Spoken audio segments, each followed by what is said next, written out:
I nearly dropped my coffee when my rescue dog started howling at a painting in the town library. Now, you need to understand something about Huck. He's not the howling type. Barks? Sure. Grumbles when the UPS guy comes? Every day. But howling? That low, mournful sound? Never. Not once in the 4 years since I brought him home from the shelter. That morning, though, standing right in front of a dusty old painting tucked between the children's section and the emergency exit, Huck tilted his head back and let out a sound that echoed off the polished floor and rattled something deep in my chest. It all started because I needed a new place to work. The power was out at the gallery, and my studio space at home was being repainted. So, I packed my sketchbook, my pencils, a thermos of strong coffee, and Huck's favorite duck toy, and headed to the Oak Hill Public Library. The staff knew me there. My art had been in a local show last summer, and they didn't mind Huck, so long as he was quiet and didn't shed too much. Huck was an angel around books. I think he liked the smell of them. We settled near the window that overlooked the courtyard. Huck curled at my feet while I flipped through old sketches of the downtown fountain project I'd been commissioned to reimagine. Everything felt normal until Huck suddenly stood, stiff-legged, nose twitching. He padded away from me without a sound, duck toy forgotten, heading toward the far wall. I watched, puzzled, as he sniffed the corners and furniture, eventually stopping in front of a large, wood-framed painting I had never paid much attention to. It was quiet there, just a nook people usually passed without a second glance. But Huck stood stock still, staring at the painting. And then he howled. Everyone turned. Heads popped up from books. A librarian dropped her pen, and Huck, with his thick golden coat slightly bristled, let out a second, louder howl. It wasn't aggressive. It sounded more like mourning. I rushed over, murmuring apologies, patting his back, whispering calming things like, "It's okay, buddy. It's just a painting." But he wouldn't stop. His eyes stayed locked on that canvas. I looked at the painting more closely. It showed a tall, rustic barn with rolling green hills, a winding dirt road, and a boy standing with a dog near the fence. The boy's hand rested on the dog's back. There was something raw about the brush strokes, an emotion I couldn't name. The dog looked a bit like Huck, golden, slightly shaggy, with those same soulful brown eyes. Eventually, one of the librarians came over. Janet, I think her name was. Mid-60s, short, with cropped white hair and a soft voice. "That piece has been here for years," she said. "It's part of the local art collection. I believe it was donated by someone from the Hayes family. Has anyone ever reacted to it like this before?" I asked, still trying to soothe Huck, who had stopped howling but was now whimpering softly. Janet shook her head. "Not that I can remember." We decided to move to another table. I carried my things and called Huck over. He followed, reluctantly, but kept glancing back at the painting like it had whispered his name. I couldn't focus after that. My sketches looked flat, uninspired. My mind kept drifting back to the boy in the painting and the dog that looked so much like mine. The memory of Huck's howl clung to me all afternoon. That night, after a slow walk through the neighborhood where Huck sniffed every tree like it held secrets, I did some digging. I emailed the library and asked for any information they had on the painting. I also posted in the Oak Hill Community Facebook group, asking if anyone knew about it. Responses trickled in the next day. One woman said she remembered seeing the painting as a child, but didn't know who painted it. Another user posted a blurry photo of the same artwork, saying it used to hang in a school hallway before the library took it. Then came the message that sent a shiver down my spine. That painting was done by Tom Ellery. He was a local artist, died a few years back. The boy in the painting is his son, Owen. The dog's name was Bear. He passed away in a fire that destroyed their barn when Owen was just 12. They say Tom never painted after that. The fire. The boy. The dog that looked like Huck. I sat there staring at my screen, heart thudding. Huck nudged my leg with his nose, like he knew. The next morning, I went back to the library. Huck hesitated at the door, then walked in calmly, sniffing the same route as the day before. When he reached the painting again, he sat down. No howling this time, just a long, quiet stare. I stared too. Was it possible? Could Huck be Bear? Reincarnation wasn't exactly in my wheelhouse, but something about the way Huck reacted, the sadness, the familiarity, it didn't feel like coincidence. I stayed there for hours that day, sketching Huck in front of the painting. I even started drawing the boy from memory and the farm, adjusting the angles so it came alive in pencil. Around 4 in the afternoon, a man walked in. He was tall, in his 60s maybe, wearing jeans and a plaid shirt. His hair was mostly gray, though some chestnut lingered near his temples. He walked with slow, careful steps and stopped abruptly when he saw Huck. He didn't say anything at first, just stared at Huck, then at the painting, then back at Huck. His hand covered his mouth. I stood. "Sir, are you okay?" His eyes glistened. "That dog, he looks like Bear." "Bear from the painting?" I asked. He nodded. "I painted that. I'm Tom Ellery." Tom Ellery. The artist. The man who hadn't painted since he lost his barn, his dog, and, some say, his will to create. Huck slowly stood up and walked over. He sniffed Tom's hand and leaned into his leg. Tom dropped to his knees and wrapped his arms around Huck's neck, burying his face in his fur. His shoulders shook. I looked away. Not because it was awkward, but because the moment felt sacred. When Tom finally stood, he looked at me with a dazed expression. "How long have you had him?" 4 years, I said. "Got him from the shelter. No background. Just showed up one day after a big storm." Tom nodded slowly. "I always wondered if Bear's spirit stayed behind.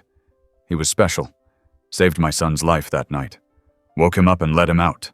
Then he ran back in. Never made it out." My throat tightened. Huck sat calmly beside us, tail sweeping the floor.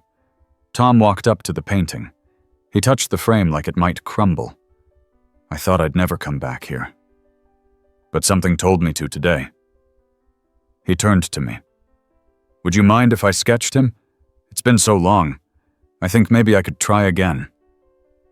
I handed him my sketch pad and a pencil. He sat across from Huck, hands trembling, but his strokes grew steadier with each line. Huck stayed still, eyes half closed, like he understood he was being drawn into something bigger than any of us. And just like that, something started to heal. Something quiet. Something beautiful. And it was only the beginning. The next few days were like watching spring return after a bitter winter. Something in Tom Ellery had cracked open, not in a loud or dramatic way, but like soil finally giving way to a seed. He began coming to the library every morning, always with that same sketch pad I'd given him. It had once belonged to me, but it was clearly his now. Huck would greet him at the entrance, tail wagging and ears perked. The two of them had some quiet bond, something I didn't dare question. Tom didn't talk much at first. He'd give a quiet nod, sometimes a brief smile, and then set up across from the painting that started it all. Sometimes he would sketch Huck. Other times, he would sketch the boy, his son, always with a kind of reverence in the way he held the pencil. The library staff noticed, too. Janet began putting out a small folding sign that read, "Artist at work, please be respectful," by his corner. No one complained. Even kids hushed their voices when they passed. On the third morning, Tom brought something wrapped in brown paper. He sat beside me and unwrapped it with the care of someone opening an old family heirloom. Inside was a photograph, faded and curled at the edges, of a young boy with messy blonde hair and a dog beside him. I didn't need to ask. It was Owen and Bear. "This was taken 2 weeks before the fire," Tom said quietly. That dog slept at the foot of Owen's bed every single night. He never missed a beat. You couldn't separate them. Not for anything. He paused, running a hand over the photo. "Owen's away now. He's in Oregon, married, works with horses. But he never got another dog. Said it wouldn't be the same." I looked at Huck, who was resting his head on Tom's foot. "Funny thing," Tom went on, voice low. "Bear used to howl at certain music. My wife used to play piano in the evenings. Bear had a thing for one song, The Ash Grove. Every time she played it, he'd sit by the piano and howl like he was trying to harmonize. That afternoon, when I got home, I looked up the song and played it on my phone. Huck lifted his head, ears alert. He sat up, blinked at me, and then let out a soft, low howl. Not loud, not distressed. Just a single, drawn-out note, like memory rising from deep inside. The next day, I told Tom. He didn't say anything at first. Then he just closed his eyes for a long second. Then nodded. "If you don't mind," he said, "I'd like to try painting again. Not sketching, actual painting. But I'll need a place, and I'd like Huck there." My breath caught a little. I hadn't seen Tom paint in anything but graphite since he first stepped into the library. It felt like watching an old tree start to bud again. "You can use my studio," I said. "It's still being painted, but the back room is ready. I'll move things around. It's yours." The following week was a whirlwind. I cleared the space, moved supplies, and even bought a few fresh canvases and paints. I didn't tell Tom, but I ordered them using the last of my freelance check from the downtown fountain project. It didn't matter. This felt more important. Tom showed up with his own brushes, well worn and carefully stored in a tin box that looked older than me. Huck followed him in like he belonged there, which, somehow, he did. The first painting Tom did was small. A simple piece showing a field of tall grass with a single figure of a dog running through it. The background was sunlit, and the sky glowed in warm late-afternoon orange. Huck sat watching the whole time, occasionally dozing, but always close. I didn't interfere. I worked quietly at my desk, sorting sketches, revisiting old projects. But I watched. The way Tom's hands moved, the way his brow furrowed in concentration, the way he paused every so often to glance at Huck. It was like seeing a man rebuild something inside himself, brick by brick. After the second painting, Tom began arriving earlier. Sometimes I'd find him already deep into his work when I opened the door. He brought coffee now. One for me, one for himself. And always something for Huck. Usually bits of bacon wrapped in a napkin. He started talking more, too. "Bear was afraid of thunder," he said one morning, unprompted. Wouldn't show it, but he'd tuck his tail and curl under the bed. Owen always left the door open for him, even when he got older, when the storms rolled in that night. I don't think Bear hesitated. He just ran back inside. That's who he was. I didn't say anything, just listened. Huck had stretched out beneath the easel, tail gently tapping now and then like he was hearing every word. Tom finished 5 paintings over the next few weeks. Each one held a new kind of light. They weren't all happy scenes. Some were tinged with longing, memory, and even sorrow. But there was always a glow in them. A glimmer of warmth. It was like he was painting his way through the grief that had sat dormant for so long. Then came the day that changed everything again. Tom had asked if we could visit the old barn. I didn't know what to expect, but I agreed. We drove out together, me, Tom, and Huck, in my old pickup truck. The land was about 40 minutes outside town, mostly quiet country roads and fields. Tom gave directions in that low, steady voice of his, eyes locked on the horizon like he was seeing something long buried. When we arrived, the barn was just a husk now. Time and weather had stripped it down. Only the stone foundation remained, overgrown with moss and wild flowers. The wind moved through the tall grass like it remembered things. Tom stood silently for a long time. Huck stayed beside him. "Right there," Tom said at last, pointing to the corner of the stone base. "That's where Owen slept that night. He had a little cot. Said he liked being close to the animals. Bear woke him up, barked until he got out, then ran back in." He swallowed hard. "They found Bear's collar in the ash, nothing else." I didn't speak. I just watched Huck. He was sniffing around slowly, nose to the ground, then lifting his head, ears flicking. He moved with a kind of purpose, like something in the earth called to him. Then he stopped, sat, looked out across the field, and howled. It wasn't loud. It wasn't even sad.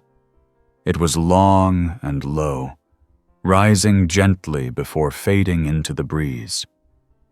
Tom knelt beside him and whispered something I couldn't hear. The ride back was quiet. Not heavy, not awkward. Just still. Later that week, Tom brought in his 6th painting. It was larger than the others. The barn was there, but not broken. Whole, standing strong, with golden light spilling from its windows. In front stood a boy and a dog, but this time the boy was older. Owen as a man, and the dog was Huck. "I'm mailing this to him," Tom said. "To Oregon. Maybe he'll see what I see." 2 days later, a package arrived at the studio addressed to Tom. Inside was a photo and a note.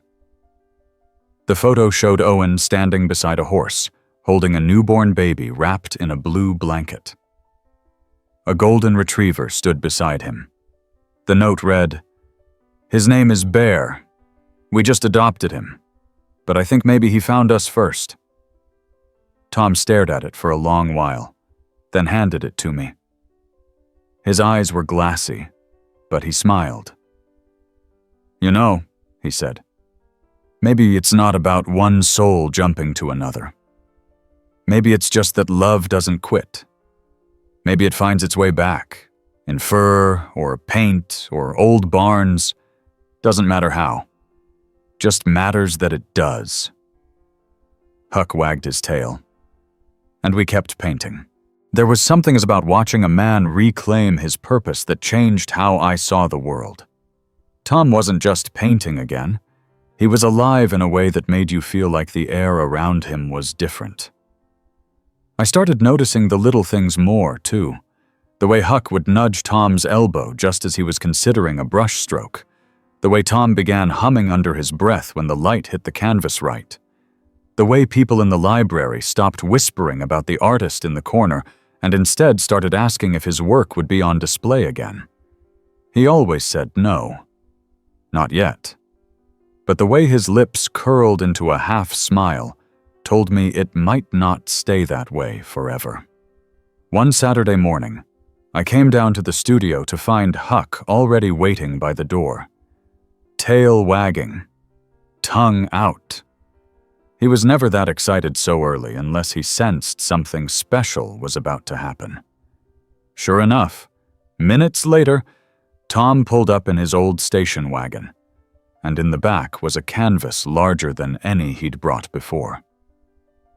We carried it in together. It took both of us, carefully angling it through the narrow hall.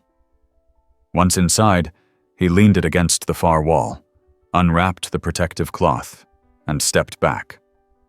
I gasped. It wasn't just a painting, it was a world. The image showed a porch at golden hour, a rocking chair, a dog lying across the wooden planks, a pair of boots beside the door.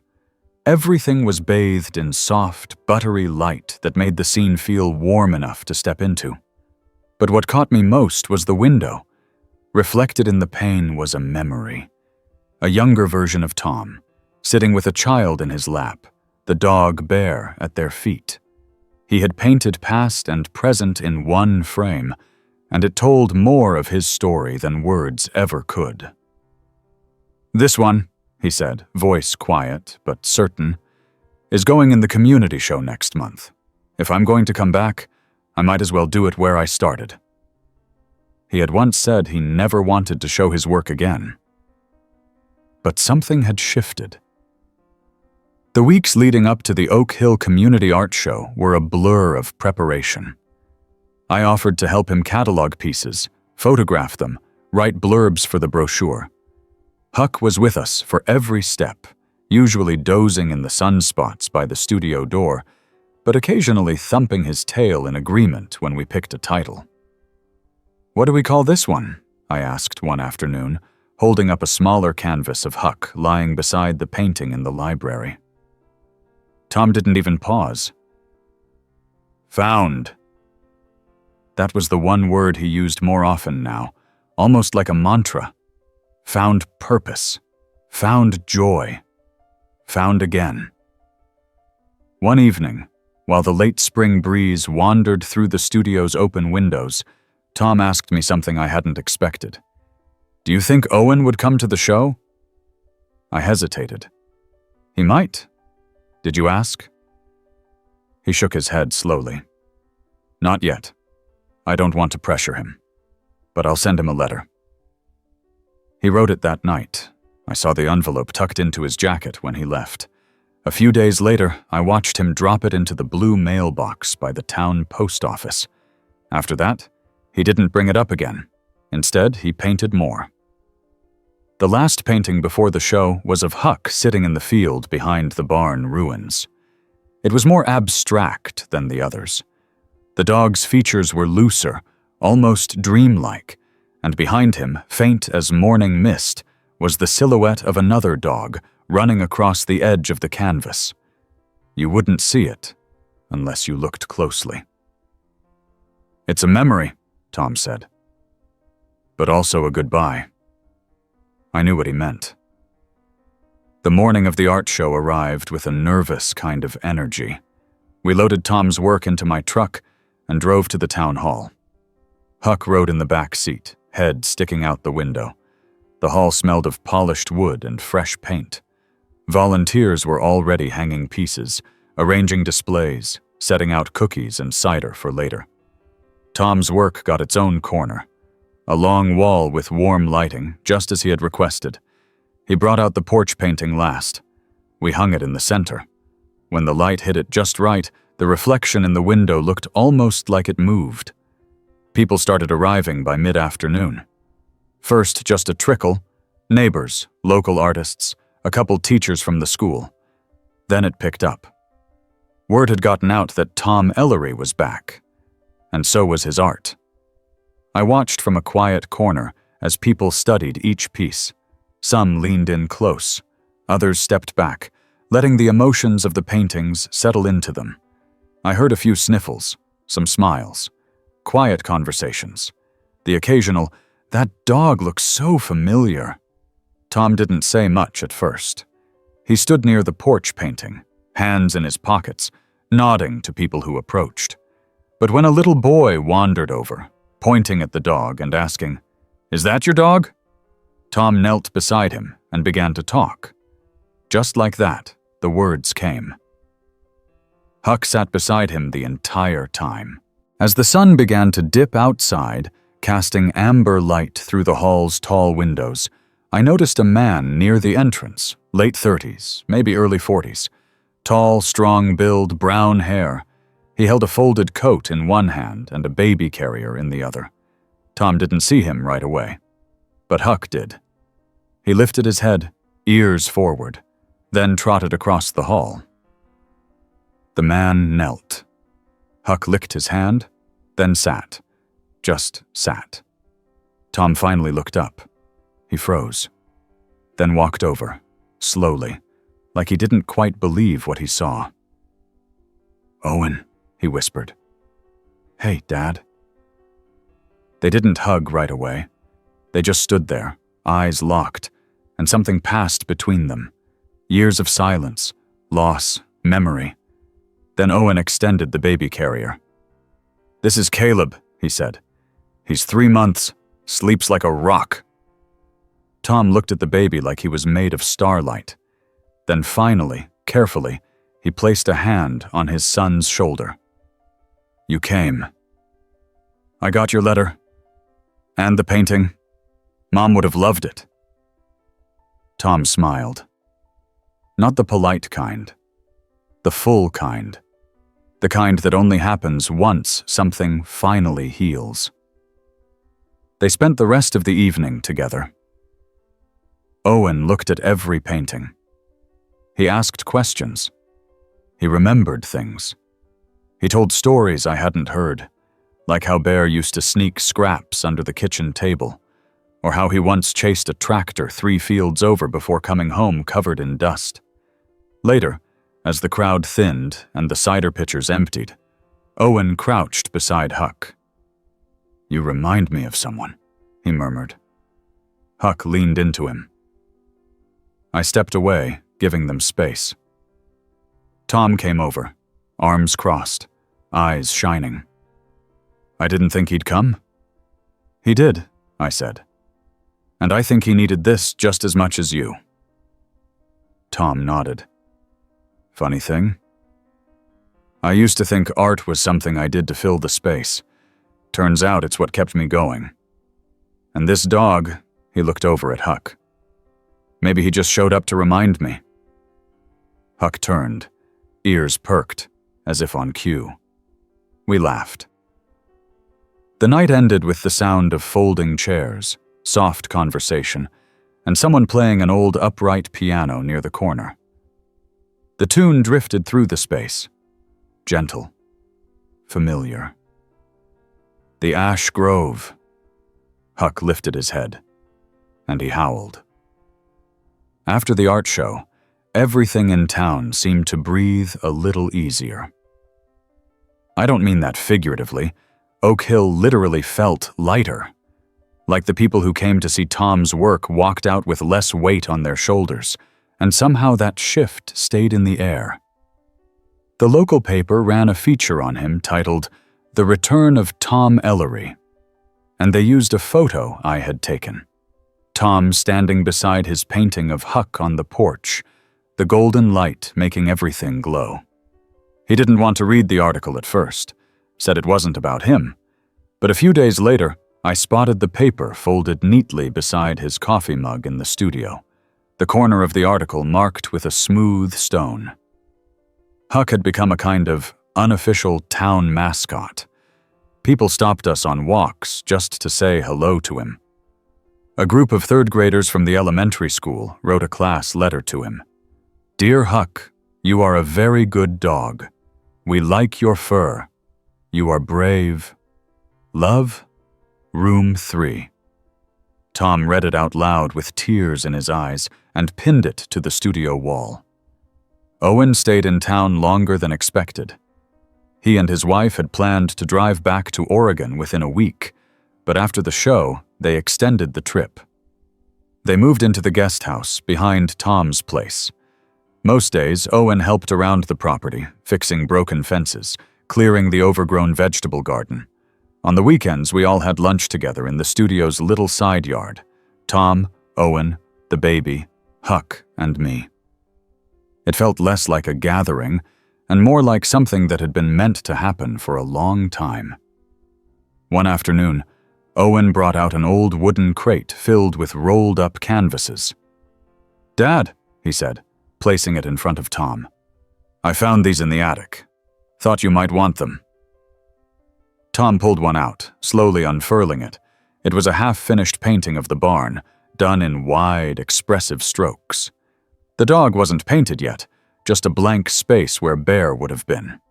He touched the blank space with the tip of his finger. "I remember this one. I started it after that storm in '94. Never got around to finishing it."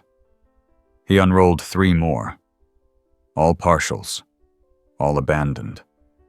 I watched his eyes move over the work like someone walking through a room of ghosts. "Maybe it's time," he said quietly. "Maybe I finish them. Not the way I would have back then, but the way I see it now." The next morning, I arrived at the studio to find the crate of old canvases propped up against the wall. Huck was lying beside them, tail gently sweeping the floor. Tom was already painting. He didn't speak, just nodded to me, then turned back to the canvas.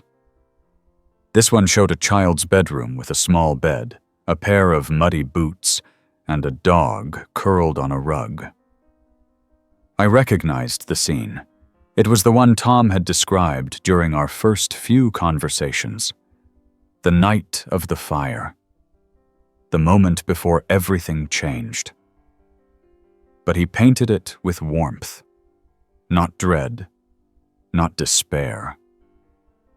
There was a lamp on, and the glow from it gave everything a kind of quiet protection. Huck watched him with an expression I could only describe as trust. "He always had that look," Tom said after a while. "Bear, I mean. When things were hard. He'd just look at me like he knew I could make it through. Like he believed in me when I couldn't." We fell into a rhythm that week. Tom painted. I helped prep frames and cleaned old brushes. Huck followed us like a shadow. Owen stopped by every evening, sometimes with his wife and son, sometimes alone. He and Tom talked more now, about small things, like what to plant in the garden come spring, or how to patch the roof on the shed. But it was more than talk. It was repair. One Friday afternoon, I noticed Tom standing unusually still in front of one of the blank canvases. He'd been staring at it for nearly 15 minutes. "Everything okay?" I asked. He turned slowly. "I want to paint the moment after, not the fire, not the loss, but what came after, the part I never let myself imagine." I waited. "I want to paint Bear coming home." My breath caught. "Even if it didn't happen?" He smiled faintly. "Especially because it didn't. That's what art's for, right? For what we wish had happened." I nodded. And so he began. It was the longest he'd spent on a single painting since returning to the canvas. He worked on it for days, sometimes hours at a time, sometimes in short, intense bursts. Huck stayed close throughout, even curling up beside the easel at night when Tom decided to stay late. I didn't see the final piece until the following week. Tom had covered it with a cloth and waited for Owen to arrive. The studio was quiet, except for the wind outside and the soft sound of Huck's tail thumping on the wood floor. When Owen came in, Tom stood beside the canvas, hand on the edge. "I painted this for both of us." He pulled the cloth away. The painting showed a sunrise over the fields, light breaking through morning fog. A dog, Bear or Huck or maybe both, was running down the road toward the house. His body was mid-leap, ears back, tongue out, eyes shining, and standing on the porch was Owen, not as a boy, but as a man, arms open. It was hope made visible. Owen stared at it a long time. Then he reached out and touched Tom's shoulder. "Thank you," he said. Later, after they left, Tom and I sat on the studio steps drinking iced tea and watching the clouds move slow and lazy over the horizon. "I think I want to do a full collection," he said. "Paintings about healing, about coming home." "You've already started," I said. He nodded. "Maybe one day we'll show them somewhere bigger, not just Oak Hill, maybe a gallery, maybe a book." Huck wandered over and rested his chin on Tom's knee. "Of course," Tom added, running a hand through Huck's fur. "He's the co-artist. None of this happens without him." I laughed. "He's got the soul for it." As the sky darkened and the first stars blinked to life, I thought about how strange it was, the way one dog's howl could lead to so much. To healing, to family, to art, but we weren't done yet. Tom had already primed 3 more canvases. Owen was talking about setting up a small gallery space in the old barn's foundation. And Huck, well, he still had more places to visit, more people to meet, and maybe even more stories to inspire. Because sometimes all it takes is a dog looking at the right painting at the right time to change everything. By the time June rolled around, the studio had become more than a workspace. It was a heartbeat, a meeting place, a haven. People started dropping by just to say hello or bring baked goods. One woman brought a box of old oil paints she'd found in her garage, swearing they still worked fine. A retired art teacher offered Tom her collection of unused canvases, and every single visitor asked about Huck. Tom joked that Huck should have his own mailing list. He wasn't wrong. A local boy even tried to start a Huck fan club at school, complete with handmade buttons. Huck, of course, remained unimpressed by fame. He still cared most about belly rubs and peanut butter biscuits. We'd set up an informal schedule at the studio. Mornings were for painting, afternoons for visitors. Evenings were sometimes quiet, sometimes lively, depending on who stopped by. Owen and his family came regularly, especially on weekends. His wife, Elise, was thoughtful and calm, with a quick sense of humor. She took a liking to Huck immediately, often slipping him bits of her sandwich when she thought no one was looking. The baby, Caleb, was growing fast. One afternoon, Elise brought him in cradled on her hip. Huck padded over and sniffed him gently, then laid down beside the carrier like he was taking up guard duty. Caleb reached a tiny hand out and grabbed a tuft of fur, gurgling with delight. Huck didn't flinch. "I think he thinks that's his baby now," I said. Tom chuckled. "Then we're all in good hands." That week, Tom finished 2 more paintings. One was of a familiar field, but this time it was filled with children playing while a dog watched from under a tree. The other was more symbolic, a single window glowing in the dark, with Huck sitting outside, facing it. He titled that one, "Waiting." "Why waiting?" I asked. He shrugged gently. "Because sometimes we don't know what we're waiting for until it arrives." One evening, I came to the studio and found Tom already working past sunset. He hadn't turned on the lights. The room glowed with the last of the day's orange light, and Tom was deep in thought, brush moving slowly over a canvas. "What's this one about?"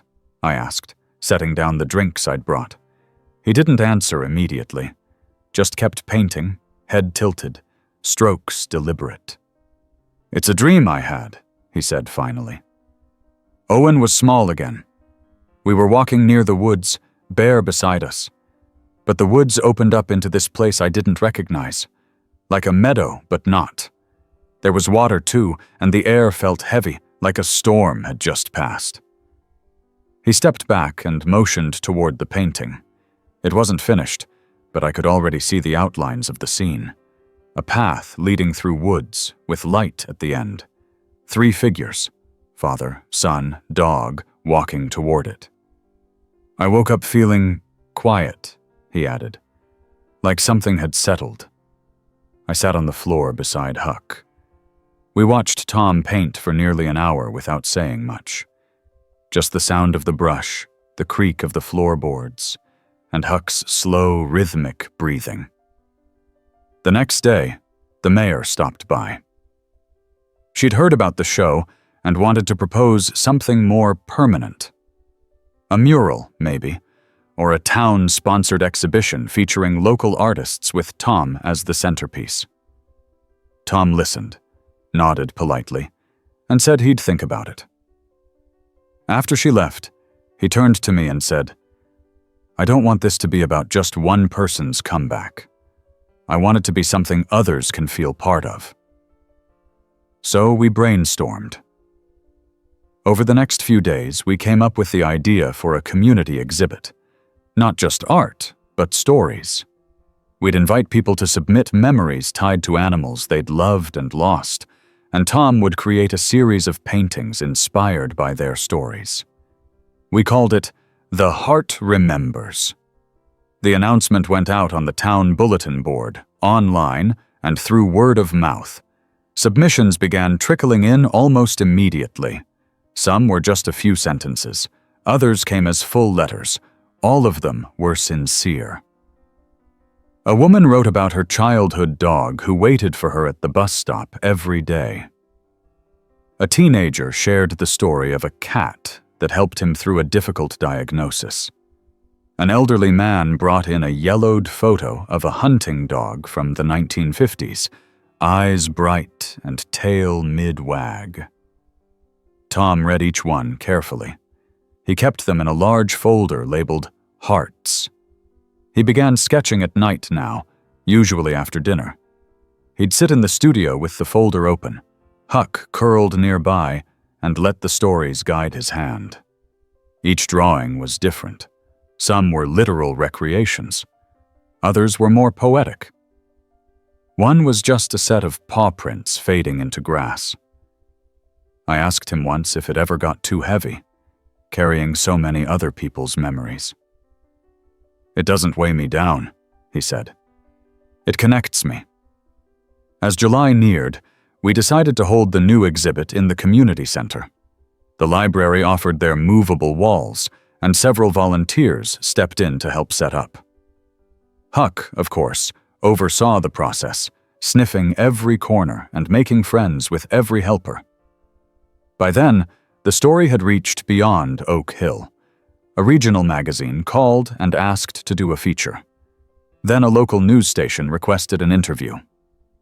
Tom declined the cameras, but agreed to answer questions in writing. He said he wanted the focus to stay on the art. And on Huck. We took a new portrait of the two of them together. Huck sitting proud, Tom resting a hand on his head. The caption read, "Sometimes a dog doesn't just change a life. Sometimes he revives a whole town." The day before the exhibit opened, Tom showed me a piece he hadn't shared yet. It was different, abstract. No figures, no dog, just light and shadow, swirling together in a dance. But it had the same warmth as all the others. I stared at it for a long time. "I don't know what to call it," he said. "Maybe don't," I replied. "Let people find their own names for it." He smiled. The exhibit opened on a warm Saturday morning. The community center buzzed with energy.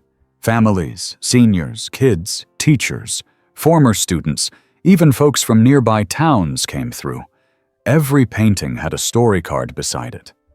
Some were tearful, some were funny. All were real. Huck walked slowly through the room beside Tom. He seemed to recognize something in the air. People patted his head. Children hugged him. One woman brought him a bouquet of dog-safe flowers. At the back of the room, there was a small table with blank cards and pens. Above it, a sign read, "Share your story." By noon, the box was overflowing. Tom looked around the room, then at me. "I think we'll need more canvases." I laughed. "You're going to need a second studio." Outside, the sky turned overcast, but inside the room glowed. The paintings weren't just seen, they were felt. People lingered in front of them. Some whispered. Others stood silently, just breathing. Owen arrived with Elise and Caleb in tow. He walked the entire exhibit, pausing at the one inspired by Bear. When he reached the abstract piece, he looked back at Tom. "That one's the in-between," he said. Tom tilted his head. "What do you mean?" "It's where we all go before we find our way home." Tom nodded slowly. "Maybe you're right." And Huck, ever the observer, wagged his tail once, then laid down in the middle of the room as if he already knew. The day went on, filled with quiet joy. And still, it didn't feel like an ending. It felt like another step on a long walk home, led by a dog who just happened to know the way better than the rest of us. Late July in Oak Hill came with the kind of heat that made the pavement shimmer and the breeze feel like breath from a sleeping giant. But inside the studio, it stayed cool and quiet, the scent of paint and wood mingling in the air like an old story. Huck had taken to sprawling directly under the ceiling fan, tongue out, tail swishing whenever someone passed. The success of the community exhibit had rippled outward in ways we didn't expect. Not just in the numbers, though more than 400 people attended, but in the aftershocks. People were writing again, drawing, carving small sculptures. For the first time in years, the community center opened a regular art hour. Tom was invited to speak at the school in September. And Huck? Someone painted a mural of him on the side of the post office, tongue lolling and eyes wide with joy. Tom, for all his modesty, had a new fire in his step. He still wore his flannel shirts and old jeans, still walked like a man who had known both labor and loss, but his voice carried more now. He told stories in full, without cutting them short. And he laughed louder. That morning, he arrived with something tucked under his arm, a narrow, weathered notebook. "I found this last night in the attic," he said, setting it on the table. "Sketches I made before the fire. Ideas for paintings I never started." He opened the notebook slowly, revealing pages filled with pencil outlines, notations in the margins, swatches of paint color scribbled like reminders. "This one," he said, pointing to a sketch of a boy fishing at a creek with a dog nearby, was supposed to be called Still Water. Bear loved that creek. Used to chase frogs until he fell in. He smiled, and for a moment I saw the boy Tom must have been, legs dangling off a dock, dog beside him, the sun catching in his hair. "Do you want to paint it?" I asked. He hesitated. "I think Huck and I should go there first." So that afternoon, we packed a lunch, loaded Huck into the truck, and headed out to the old creek. It was on the outskirts of town, where the trees thickened and the road turned to gravel. Tom hadn't been back in over 20 years. The creek still ran clear.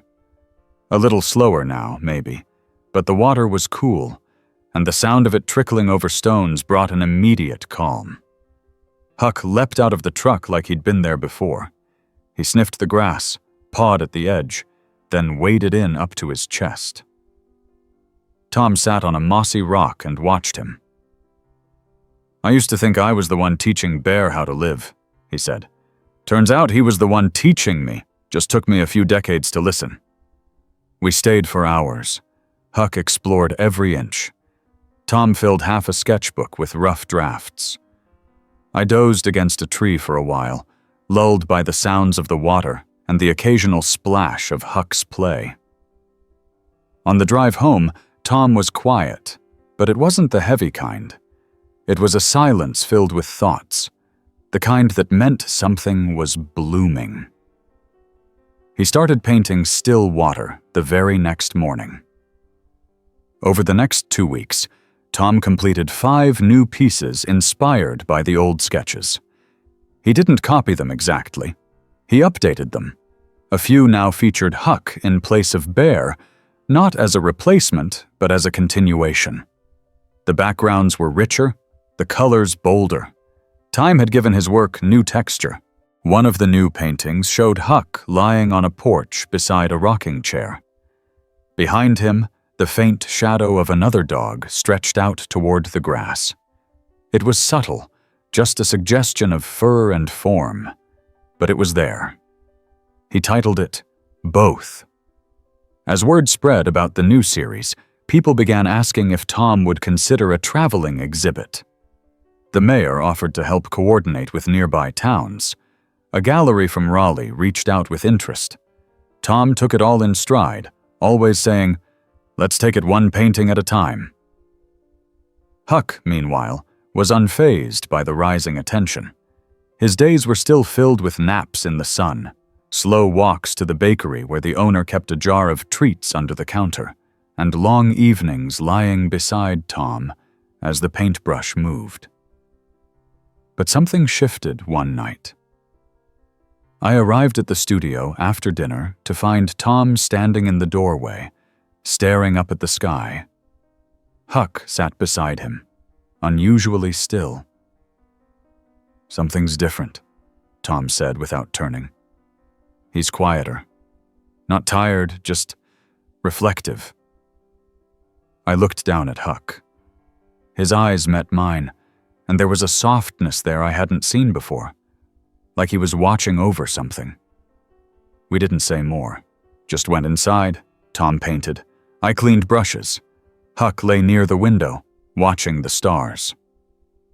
The next day, we took Huck to the vet for a checkup. Not because he was sick, but because Tom said, "Let's not wait until something's wrong." The vet, Dr. Marla, was gentle and kind. Huck let her prod and poke without complaint. "He's healthy," she said. "A little older than we thought, but strong. Might be slowing down soon, but that's just part of the rhythm." Tom exhaled. "I can live with rhythm." Back at the studio, he started a new painting that same evening. This one was of Huck sleeping under the stars, the sky filled with constellations that, if you looked closely, formed the outline of a dog. "What's this one called?" I asked. "Watchman." Tom kept painting deeper into the night than usual. Huck didn't move from his spot near the easel. When I left around midnight, Tom was still at it, face lit by the lamp, brush in hand. Over the next week, more letters arrived for the ongoing Heart Remembers collection. People from states away were sending in stories, photos, even small objects like collars and name tags. We added a memory wall in the studio's side room, pinning up each one with care. Tom read every submission aloud. Huck sat through them like he understood the weight of every word. It was Elise who brought the idea for a memory garden. "You've got space behind the studio," she said. "What if we made a small path with stones or plaques for each pet remembered in the exhibit?" Tom liked it. So did the town. Within days, volunteers were clearing weeds, laying gravel, planting flowers. Someone donated a bench. Another brought a wind chime that played a soft melody when the breeze moved through. We called it the Remembrance Walk. On the first morning it was finished, Tom led Huck down the path, pausing at each plaque. At the end, he placed a stone of his own. It simply said, "Bear the beginning." That night, Huck lay outside by the path instead of inside the studio.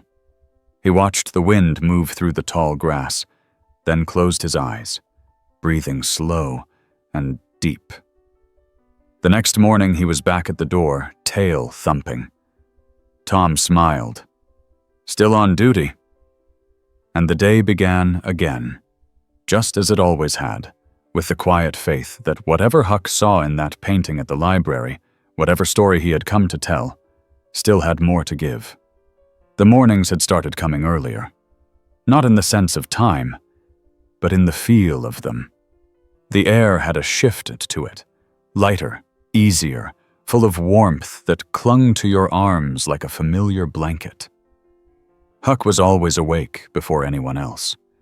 I'd find him sitting at the front of the studio before I even unlocked the door, facing the garden path with the patience of a statue. Some days I wondered if he ever really slept, or if he just waited for the sun. Tom and I had settled into a rhythm so comfortable we didn't even need to speak much. When I arrived, he'd already have the kettle on. He'd paint through the morning, stopping only to let Huck out or to share an idea for another canvas. The latest was a wide landscape, a fictional one, he said, where every field and hill held memories sent in by the community. He painted them as colors, some golden, some smoky blue, others the soft green of grass after rain. You wouldn't recognize a single landmark, but you could feel the stories beneath the brushstrokes. He called it Land of the Remembered. Every few days we'd receive another envelope or email. It amazed us how many people had something to share, even people we'd never met. One came from Arizona, another from Maine. There were even two from overseas, one from England and the other a handwritten note from a woman in Japan who'd lost her Labrador years before, but said Huck's story reminded her of home. Tom read everyone aloud in the studio, his voice steady. Huck would lie beside him, tail occasionally flicking, eyes closed like he was listening to something beyond words. One afternoon, Elise arrived with a surprise. It was a small sculpture, handmade clay, carefully painted. It showed Huck sitting upright, ears perked, gaze alert. She had captured the expression perfectly, the quiet readiness in his posture. "I had to do something," she said, setting it on the shelf beside Tom's brushes. "He's become more than just a dog here." Tom stood silently for a long time before he said, "It's perfect." Huck walked over, sniffed it once, then sat next to it as if acknowledging a new friend. That night, we had dinner outside the studio. Owen grilled while Elise and I set the table. Tom stayed inside until the last minute, finishing a small piece he said had been on his mind all week. When he finally joined us, he brought it out and propped it against the picnic table.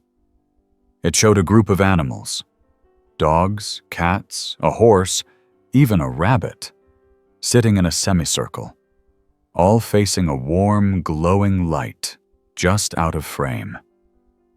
Their postures were calm, expectant, as though they were waiting for someone. "What's this one called?" Owen asked. Tom shrugged. "Not sure yet. Maybe welcome, maybe gathering, maybe nothing." We ate by lantern light, Huck stretched beneath the table, nosing for scraps. Caleb babbled in his high chair, Elise humming softly while rocking him back and forth. It felt like a memory being born. A few nights later, something unusual happened. Huck didn't come to the studio. At first, I figured he was sleeping in or maybe distracted by a neighbor's cat. But when I called out, he didn't appear. Tom stepped out of his house and gave me a puzzled look. "He's not inside. He's usually at the door by now." We walked the block, then the next. Called his name, asked neighbors. No one had seen him since the night before. Just when worry began tightening its grip, a child's voice called out from the park near the elementary school. We ran over and found Huck lying under a tree, calm as ever, tail wagging slowly. A young boy, maybe 6 or 7, sat beside him, legs crisscrossed, speaking in a low voice. We didn't interrupt at first. When the boy noticed us, he stood up and pointed at Huck. "He came over and sat down. He's helping me." Tom stepped closer. "Helping you how?" "I was sad," the boy said simply. "My grandma's dog died. I told Huck about it. He just listened." Tom knelt and placed a hand on Huck's back. "That's what he's best at," he said. We waited until the boy's mother came to collect him. She thanked us, tears in her eyes. Huck walked back to the studio without a leash, tail wagging, head high. That night, Tom started another painting. This one of Huck in the park beneath the tree, listening. He titled it, "The Listener." As August wore on, the heat became gentler. Mornings cooled faster. The smell of the fields changed. More apples, less grass. The season had begun to turn.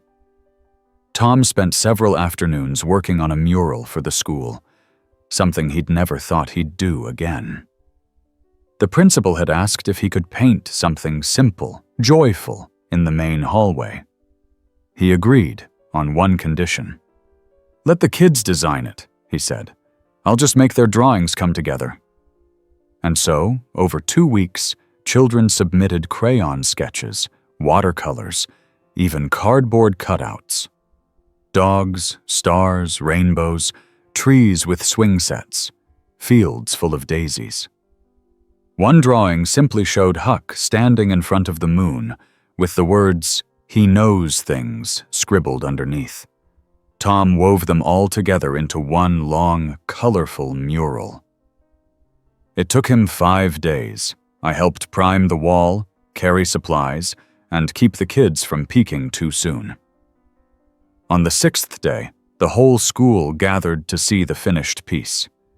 There was a burst of applause, but the loudest cheer came from the first graders when they saw Huck's face near the center, eyes watching over the whole scene.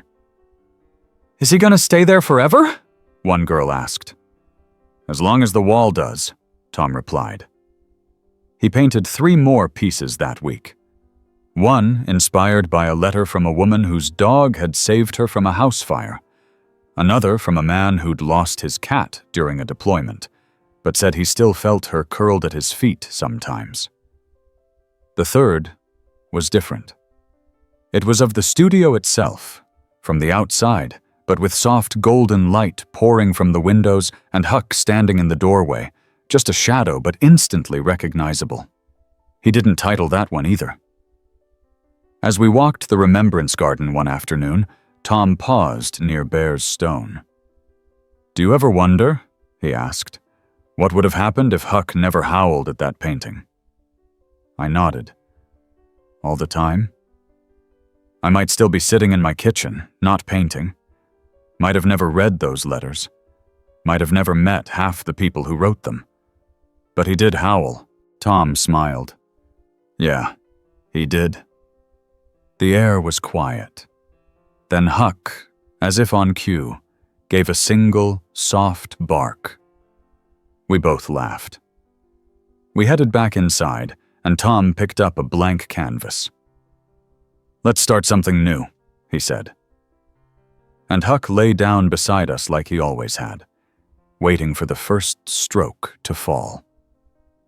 The first day of September brought a breeze that carried something new.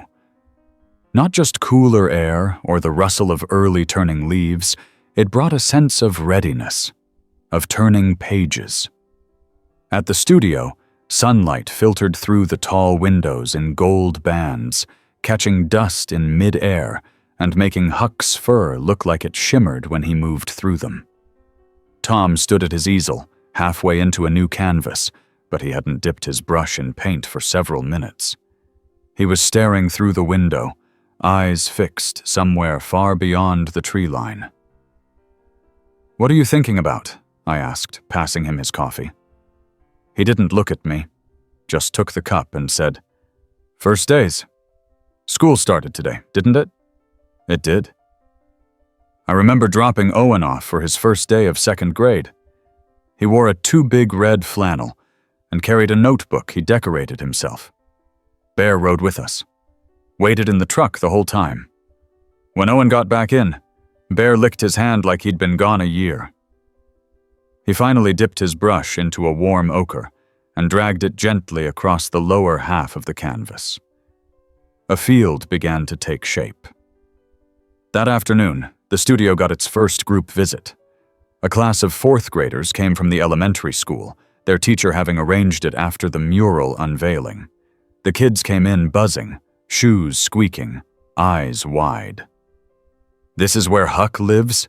one of them asked, staring at the sleeping golden retriever by the front step. "He doesn't live here," Tom said, smiling. "He just works here." The students explored the studio, pointing at sketches, whispering over the paintings. One of the boys stood frozen in front of the painting called The Listener. "He looks like he's really hearing something." "Maybe he is," Tom said. They each got a chance to draw something and tack it to a board we set up near the back wall. By the time they left, the board was filled with crayon and pencil drawings, some of Huck, some of imagined animals, some just colors. After they left, Tom looked at the board for a long time. "We should keep this up," he said. "Let every visitor leave something behind." We called it the Wall of Echoes. Later that week, Owen dropped by with a thick envelope. "These came for you, Dad, from the Heart Remembers Project email. A teacher in Minnesota collected her whole school's pet stories and mailed them in." Tom opened the packet slowly. Dozens of pages, each written in a child's hand. Some were barely a few lines, others full paragraphs. A few had drawings, some stuck with glitter or stickers. One story stood out. It was from a boy named Connor. "Dear Mr. Tom, my dog's name was Maple. She used to watch cartoons with me and eat popcorn. When she died, I cried for 3 whole days. I think she is now a cloud. She sends rain when I am sad." Tom reread it 3 times. "A cloud," he said softly. "That's something." That evening, he painted a dog curled on a cloud above a quiet town, paws draped over the edge like it was a couch. Rain gently fell beneath. It was whimsical, soft, almost dreamlike. He called it Maple's Sky. Huck watched him the whole time. By mid-September, the studio's schedule was packed. We hosted another open studio day, this time for seniors from the local retirement home. Many had lost pets years ago. They arrived with walking sticks and photo albums, some needing help getting up the steps. But once inside, they came alive. One man brought a yellowing photograph of a dachshund in a sailor hat. "She used to sit at the window every day until I got home. My wife made that hat for her from a doll outfit." Tom sketched while the man spoke, and by the end of the visit, he had drawn the dachshund in charcoal, tiny hat and all. We started keeping a jar near the entrance for donations. Not money, but stories. A simple card that said, "Share a name, a moment, a memory." The jar filled fast, and through it all, Huck remained the constant. Calm, watchful, never missing a beat. He didn't bark much, didn't beg. But somehow, he always knew who needed a nudge of comfort or a soft gaze. Elise began coming by more often, sometimes bringing Caleb, sometimes just to sit and paint. One afternoon she said, "You know, Huck's going to need a book, a real one, with pictures and pages." Tom tilted his head. "You mean like a storybook?" "Exactly. Not about him saving the town or anything dramatic, just about him being him, how he shows up, how he listens, how he helps people remember." The idea stuck. That night, Tom began outlining sketches for a picture book. Huck visiting the library. Huck sitting with the boy in the park. Huck walking the garden. Huck in front of the painting that started it all. "We'll call it Huck Knows," he said, "because somehow he always does." Meanwhile, we kept painting. One day, a woman brought a faded collar with a tiny bell attached. "This belonged to my cat, Daisy," she said. "She used to follow me to school, hide behind trees, and then race home before I got there, like she was protecting me in secret." Tom took the collar and hung it near the door. He painted Daisy a few days later, in a painting called The Guardian. You couldn't see her at first glance. She was tucked behind a tree, watching a girl walk along a sunlit path. But once you saw her, you never missed her again. The mural requests began piling in. Another school, a vet clinic, even the town council wanted a small installation in the municipal building. Tom turned most of them down gently. "We're not chasing busy," he said. "We're making space." That became a new motto in the studio. Make space. For stories. For remembering. For sitting quietly while a dog rests beside you. One Friday evening, we hosted a candlelight gathering in the Remembrance Garden. People came with printed photos, hand-drawn portraits, tiny namestones. We placed them along the path, lit small lanterns, and took turns reading aloud selected memories. Some cried, some laughed. All of us felt something old and gentle moving in the stillness. When it was Tom's turn, he read from a folded paper. "I didn't know I was waiting for anything," he said. "But then a dog howled at a painting and I started hearing again. Hearing memories. Hearing voices I thought were gone. Hearing my own. Thank you for letting me remember with you." Huck lay in the grass the whole time, eyes half closed, tail thumping softly every now and then. After the event, as we cleaned up candles and carried chairs, Tom pulled me aside. "I think I want to paint the first howl. Not the painting. Not Huck. Just the sound. The moment it left him, and changed everything." "How do you paint a sound?" He smiled. "I'll figure it out." And he did. 3 days later, he showed me a canvas filled with motion, curves of gold and amber, deep lines like ripples on water, rising shapes like breath. At the center, a single small spiral. From it, everything radiated outward. He called it the howl. And Huck, ever the observer, gave one slow, approving wag of his tail, then fell asleep beside it, like he'd known it was coming all along. The days shortened quietly, like the sun had decided to whisper instead of shout. Mornings at the studio came with dew on the window panes, the smell of wet leaves carried in by the wind. Tom took to lighting a small oil lamp near his easel, even when the lights were on, as though it gave the room an extra layer of warmth Huck could stretch into. The old dog had slowed down, a little more with each week. It wasn't dramatic. Just the way he stood a beat longer before moving, or how his naps stretched deeper into the day. We all noticed, but no one said anything at first. Maybe because we didn't want to name it, maybe because we didn't need to. Tom was working on the final painting of the series, though he never called it that. He just said, "I think I know what's left to say." It was a portrait, but not of Huck. Not entirely. It showed a hand, resting palm up on a patch of grass, and a paw reaching toward it. The background was nothing but soft color, shades of dawn maybe, or something quieter. The connection between the two was so gentle it pulled your breath into your chest. He spent days on the details. The lines in the palm, the curve of the paw, the way they didn't touch, but almost did.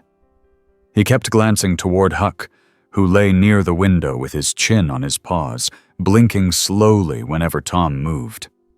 One afternoon, Tom asked Owen to bring Caleb by. "He should remember him," Tom said, "even if it's just in pieces."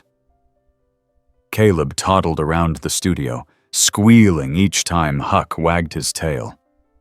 At one point, he plopped right beside him, leaning his tiny body into Huck's side.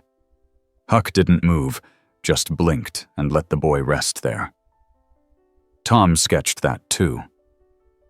Later that night, he painted it from memory, child and dog, one just beginning and the other quietly staying. Elise started coming by every other evening. She and Tom would sit in the garden out back, where the trees had begun to turn red and amber. I'd join sometimes, but mostly I let them talk. About old family stories, about the studio, about how strange and beautiful it was that a dog's howl had rewritten everything. The mural at the municipal building was finally finished. Tom had kept it simple. A line of animals walking side by side toward a rising sun. No leashes, no fences. Just the movement of togetherness. At the end of the line, Huck. Leading, not following. People stopped on their way to town meetings just to look at it for a few extra minutes. Some even left flowers. Then one evening, Huck didn't get up when we entered the studio. Tom noticed first. He knelt beside him, hand on his fur. "Hey, buddy," he said softly. "We're here." Huck opened his eyes. They were calm, not scared. His tail lifted once and settled. We stayed with him through the night. Owen came, Elise, even Janet from the library. We brought his blanket, laid it under him, set a bowl of water nearby, though he didn't touch it. Tom didn't cry, not then. He just held Huck's paw, brushing it with his thumb like he was memorizing the texture. In the stillness just before sunrise, Huck let out one long breath. And that was it. He was gone. The room stayed quiet for a long time. Tom finally stood, back stiff, and placed a hand on the windowsill. "He knew," he said. He waited until he knew we were okay. We buried him behind the studio, near the Remembrance Garden, a simple spot under the old maple tree. Tom carved a wooden marker that read, "Huck, he knew." We didn't hold a big ceremony. Just us. Just the wind in the leaves and the sound of Caleb's giggles in Elise's arms. Over the next few weeks, people came by quietly. Some left notes. Others sat on the bench and didn't say anything at all. One morning, I found a line of small stones, each with a painted paw print. No names. Just love. The studio remained open. Tom kept painting, though not as often. He worked slower now, more deliberate. One painting at a time. When people asked if there'd be another exhibit, he said maybe. "We'll see what comes." But something did come. One day, a girl around 10 came in holding a sketchbook. "Are you Mr. Ellery?" she asked. "My mom said you make pictures that remember. I want to learn how." Tom looked at her, then pulled up a stool. "Let's start with what you remember." And just like that, it continued. Huck's book was published that winter. Elise handled the layout. I wrote the little bits of text between sketches, and Tom provided the art. It was called Huck Knows, just like we'd planned.